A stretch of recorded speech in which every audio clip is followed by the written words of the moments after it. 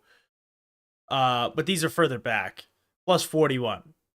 So those are big differences. Let's go to Iowa.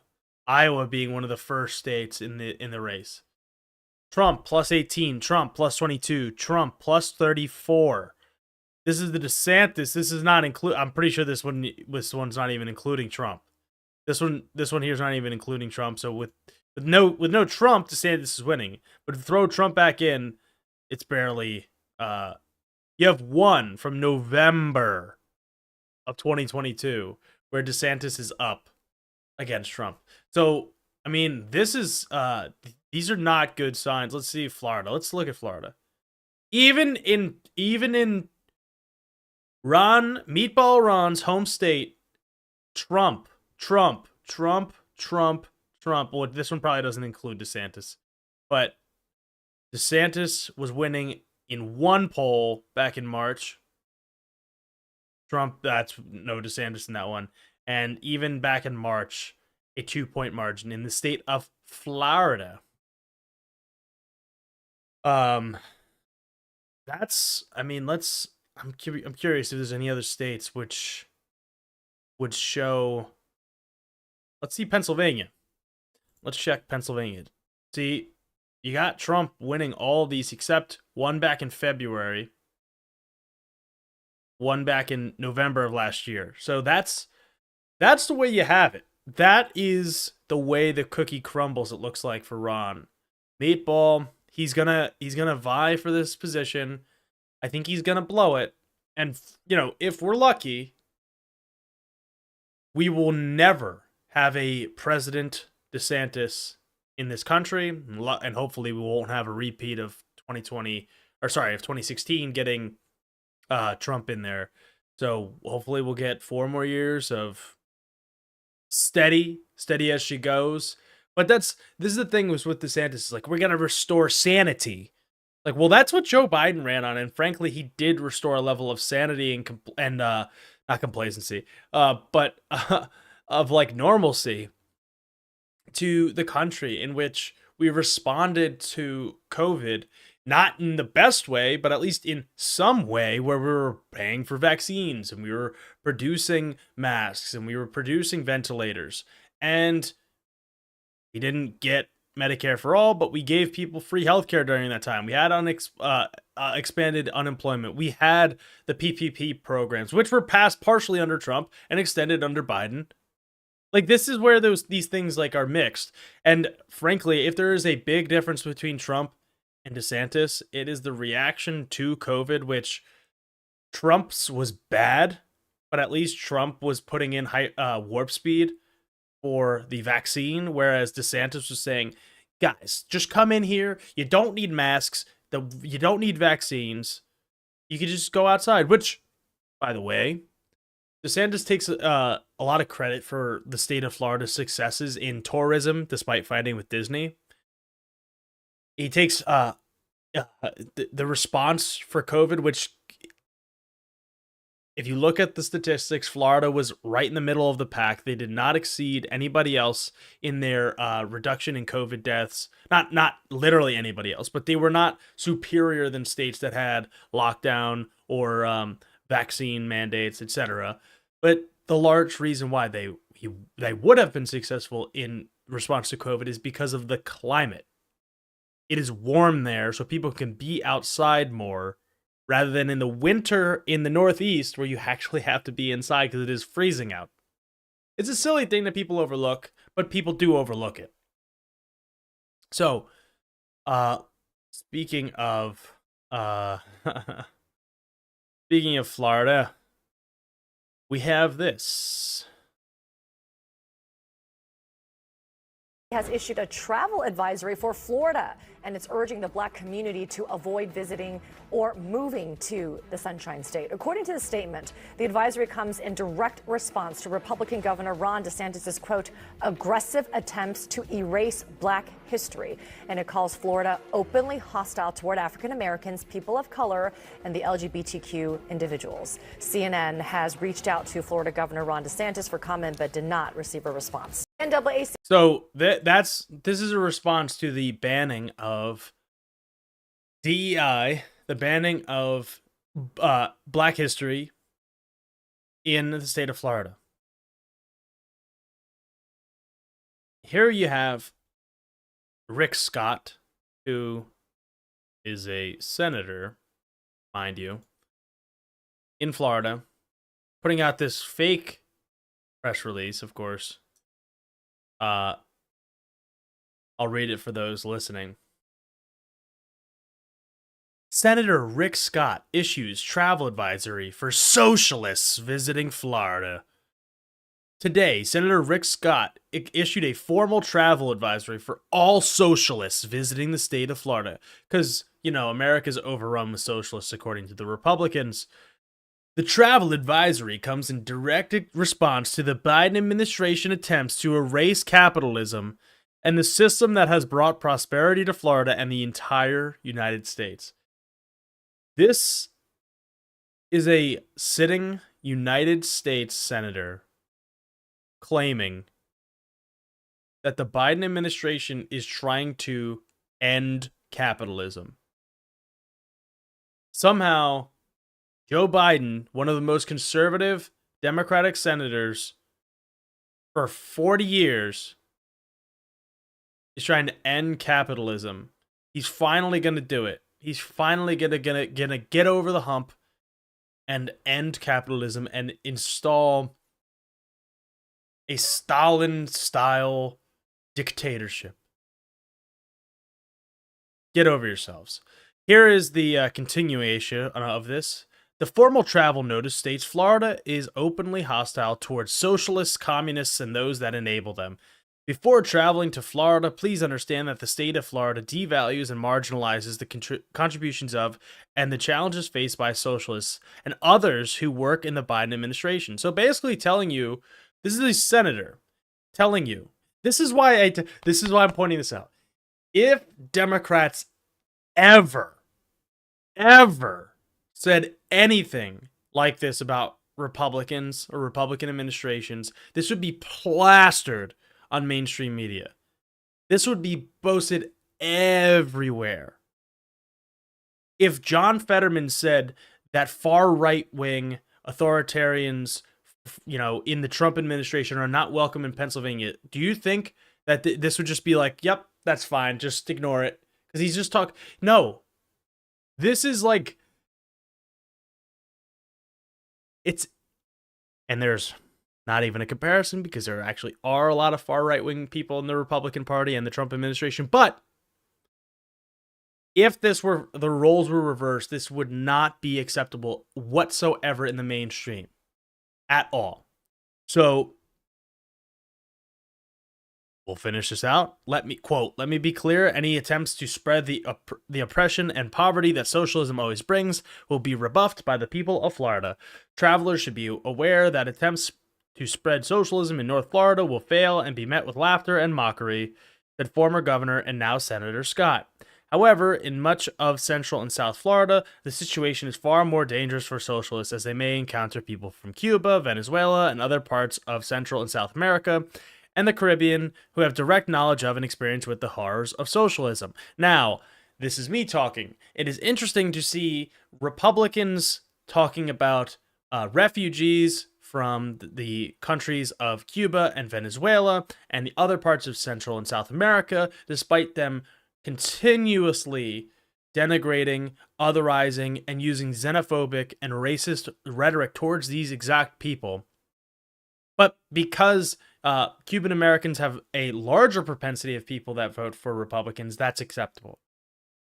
Because there's a larger propensity of Venezuelan Americans that vote for Republicans, that is acceptable to them.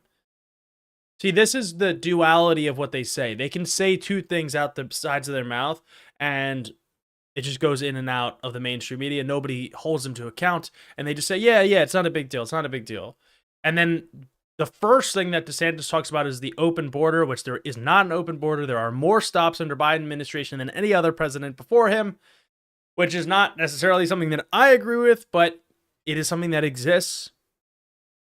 So for whatever it's worth, that is the socialist ban, the socialist warning from Senator Rick Scott in Florida.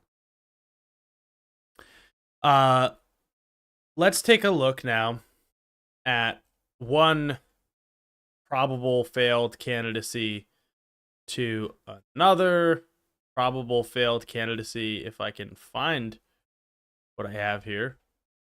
Okay, well, I don't have any of the videos pulled up. So let's see what I can pull up. Well, here's a good one to start. Here we have the suggestion from far-right Senator Tim Scott, who is now a presidential candidate, the only black senator in the Republican caucus, coming out and talking about his abortion ban. What legislation do we have today that gets to Congress? I've co-sponsored a 20-week bill. Yeah. I've signaled very clearly. I signed a 15-week bill. There you go. I signed a 15-week bill, which he's also bragged about it, co-sponsoring a nationwide abortion ban, and wants to go even further than what he has suggested in that video. We go again.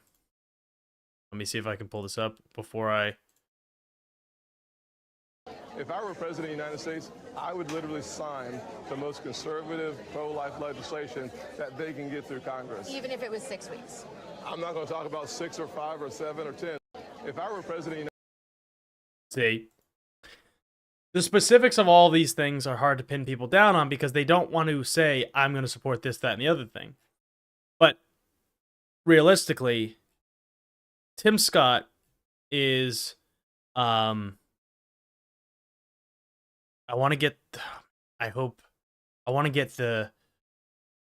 gotta find this. I thought I had it saved, but Twitter, probably did not save it. Let's see if this is the right video. There is a Howard Dean-esque clip of Tim Scott when he was announcing. I'm announcing today. Let's hope this is it. That I'm running for president of the United States of America. Under Joe Biden, we have become a nation in retreat, retreating from our heritage and our history, retreating from personal responsibility and hard work, retreating from strength and security, even retreating from religious liberty and the worship of God himself. Remember, these folks people like this that utilize this rhetoric of God and religion while campaigning want the intertwining, not what the Constitution says, the separation of church and state. They want the intertwining of church and state. They want their religion to be the rule, and if you don't practice one or you practice different religion, they want yours to be secondary, or for some people, I'm sure, maybe not Tim Scott. I don't know. I don't know him. Banned. They say opportunity in America is a myth. And who's they? Faith in America is a fraud. But the truth of my life disproves their lies. So the reason why he was like cringing at the end is because he had like 3 mics. You could see he has a lapel mic, a hand mic, and he was holding another lapel mic at another point because he was having a lot of technical difficulty during this. I just want you guys to all cringe with me. Okay, here it is. Here we go. This is the day. This is the second that Tim Scott's presidential campaign was both born and died. Hello, North Charleston! Let's hear it one more time. Hello, North Charleston! Oh no, Charleston! I'm sorry if whoever I just blew your ears out. That is that is a level of cringe that I have not felt. You want to play it again?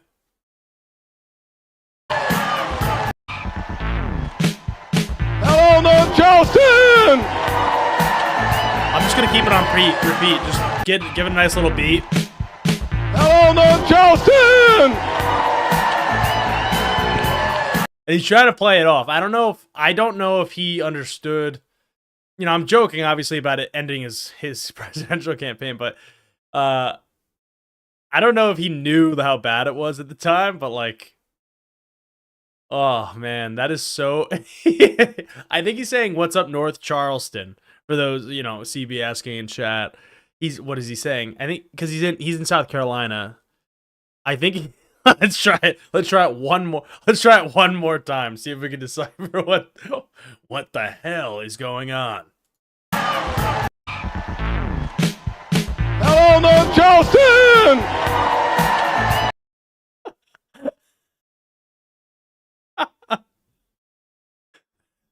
I have to just like add that to like a. I have to save that.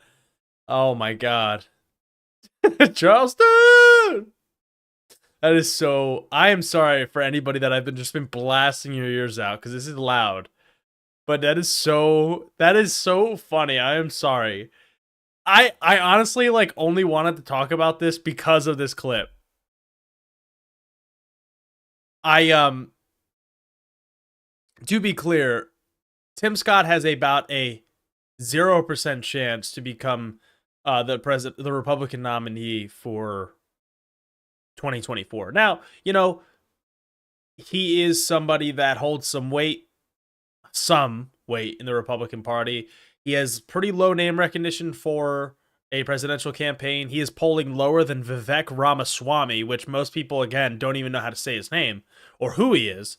But, you know, Tim Scott is a senator, and likely if Trump, this is my prediction, if Trump becomes a nominee, he would probably include him in a future cabinet if that was something that Trump got the opportunity to do, which, God forbid, let's hope that he doesn't ever get any chance to do that. But, you know, if that was the case, this seems like a logical person to put in a cabinet position. But after that scream, I'm sure Trump might not be as Trump might be, look, Tim, you had a position right up until you said, no, North Charleston.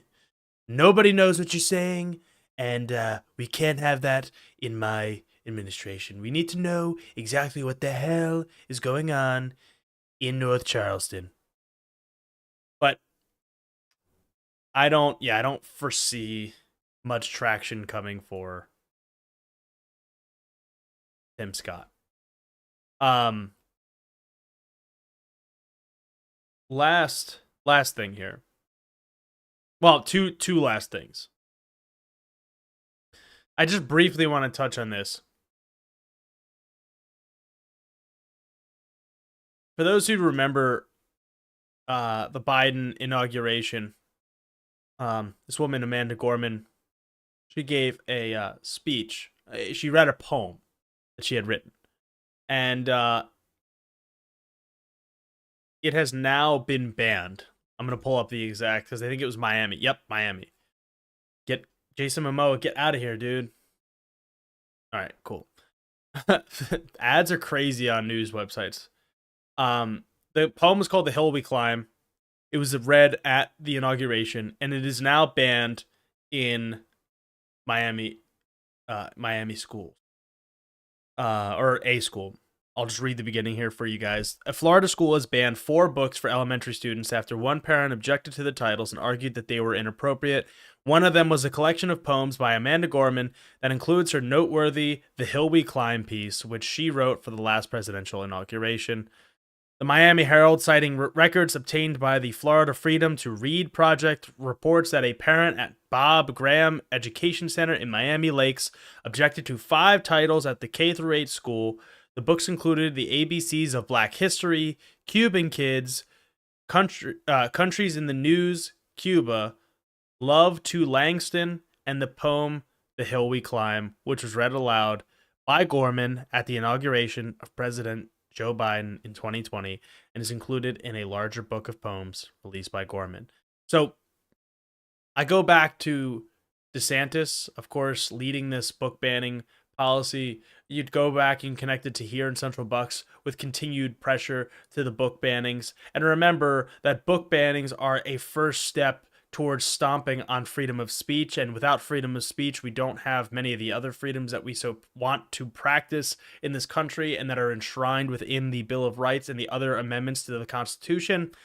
We don't get rights that are not expressed in the Constitution without the freedom of expression, and of course, the suppression of government being schools, the suppression of government being governors, state senators, state reps, local governments.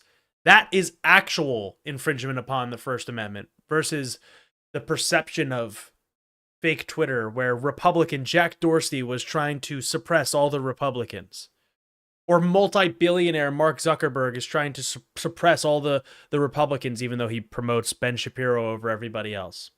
See, this is the illusion of this victimhood. If you say it enough, people believe it. But the truth and the reality of our history is saying that these people that have actually historically been marginalized and sidelined and their voices have been tampered and shut down are actually the ones that are oppressing.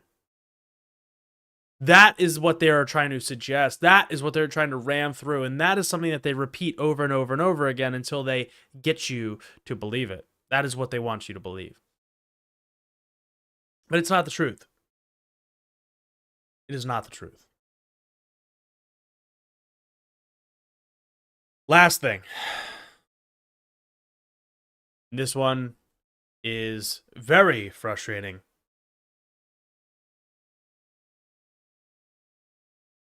This is a article that I almost thought was parody.